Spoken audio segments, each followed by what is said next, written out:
சுக்குநூறாகும் EPS கோட்டை. செங்கோட்டையனின் silent சம்பவம். எடப்பாடிக்கு எதிராக புரட்சிப்படை. இதை பற்றின முழு விவரங்களையும் தெரிந்து கொள்ள வீடியோவை முழுமையாக பாருங்கள். இது போன்ற அரசியல் சார்ந்த அனைத்து அப்டேட்களையும் தெரிந்து கொள்ள வீடியோவை லைக் பண்ணிவிட்டு நம்ம சேனலை சப்ஸ்கிரைப் பண்ணி பக்கத்தில் இருக்க பெல்லைக்கான கிளிக் பண்ணி அதில் ஆளுங்கிற ஆப்ஷனை செட் பண்ணி வச்சுக்கோங்க. அப்போ தான் நம்ம அப்லோட் பண்ணுற வீடியோ உடனுக்குடனே உங்களுக்கு நோட்டிஃபிகேஷனாக வந்து சேரும். வாங்க வீடியோக்குள்ளே போகலாம். அதிமுகவில் எடப்பாடி பழனிசாமிக்கு எதிராக செங்கோட்டையன் போர்க்கொடி தூக்கி இருக்கும் நிலையில் தொண்டர்களுக்கிடையே பரபரப்பு கொண்டுள்ளது. ஏற்கனவே அதிமுகவில் இருந்து வெளியேறியவர்களை செங்கோட்டையன் சந்திக்க திட்டமிட்டு இருப்பதாக கூறப்படுகிறது.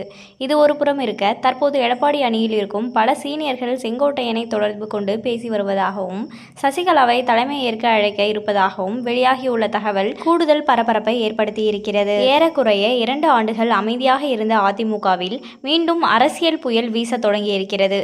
2026 சட்டமன்ற தேர்தலை எந்தவித சிக்கலும் இன்றி எதிர்கொள்ளலாம் என நினைத்திருந்த எடப்பாடி பழனிசாமி தற்போது கடும் அதிர்ச்சியில் இருக்கிறார். ஏற்கனவே சசிகலா, டிடிவி, ஓபிஎஸ் உள்ளிட்ட பலர் கட்சியை விட்டு சென்று விட்டனர். இந்த நிலையில் முன்னாள் அமைச்சர்கள் பலரும் தனக்கு தான் ஆதரவாக இருக்கிறார்கள் என்ற நம்பிக்கையில் பாஜகவுடன் கூட்டணி அமைத்தார். மேலும் தமிழ்நாடு முழுவதும் சுற்றுப்பயணமும் மேற்கொண்டு இருக்கிறார். இந்த நிலையில் எடப்பாடி பழனிசாமியின் சுற்றுப்பயணத்தின் போது பல அதிமுக சீனியர்களும் முன்னாள் அமைச்சர்களும் அவமதிக்கப்பட்டதாக சொல்லப்படுகிறது. மதுரையில் செல்லூர் ராஜுவை தனது வாகனத்தில் எடப்பாடி பழனிசாமி ஏற்றவில்லை என்ற தகவல் மதுரை அதிமுகவில் கொந்தளிப்பை ஏற்படுத்தியது. தனது எதிர்ப்பினை பதிவு செய்யும் விதமாக திண்டுக்கல்லில் நடைபெற்ற அதிமுக ஆலோசனை கூட்டத்திற்கு மிக தாமதமாக வந்தார் செல்லூர் ராஜு. இதற்கிடையே அதிமுகவில் மிக மூத்தவரும் எம்ஜிஆர் காலத்து அரசியல்வாதியுமான செங்கோட்டையன் எடப்பாடி பழனிசாமிக்கு எதிராக குரல் கொடுத்து வருகிறார். சசிகலா, டிடிவி தினகரன், ஓபிஎஸ் உள்ளிட்டோரை அதிமுகவில் மீண்டும் சேர்க்க வேண்டும் என அவர் பேட்டி அளித்த நிலையில் கட்சி பதவிகளை பறித்திருக்கிறார் எடப்பாடி. இந்த நிலையில் நேற்று எடப்பாடியை சந்திக்க வந்த முன்னாள் அமைச்சர் ஒருவரை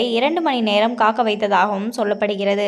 ஆனால் அதனை மறுத்திருக்கிறது அந்த முன்னாள் அமைச்சர் தரப்பு. மேலும் எடப்பாடி பழனிசாமியின் பிரச்சாரத்தில் அவர் கலந்து கொண்ட புகைப்படங்களையும் வெளியிட்டு வருகின்றனர். அதே நேரத்தில் உள்ளுக்குள் மனக்கசப்பு இருப்பது உண்மைதான் என்றும் சொல்லப்படுகிறது.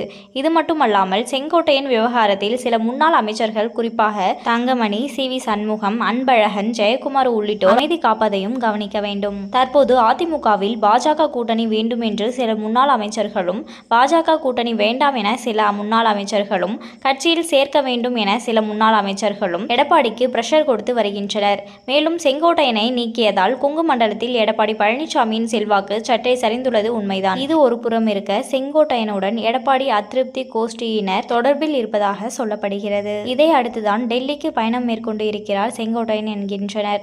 சசிகலா, டிடிவி தினகரன், ஓபிஎஸ் ஆகியோரை கட்சிக்கு கொண்டு வர வேண்டும். அதற்கான முயற்சி செய்யுங்கள். நாங்கள் ஆதரவளிக்கிறோம். தேவைப்பட்டால் நாங்களே வெளியே வருவோம் என உறுதி அளித்தார்களாம். இதனால் உற்சாகமடைந்திருக்கும் சசிகலா தரப்பு செங்கோட்டையனை டெல்லிக்கு அனுப்பி வைத்ததாக சொல்லப்படுகிறது.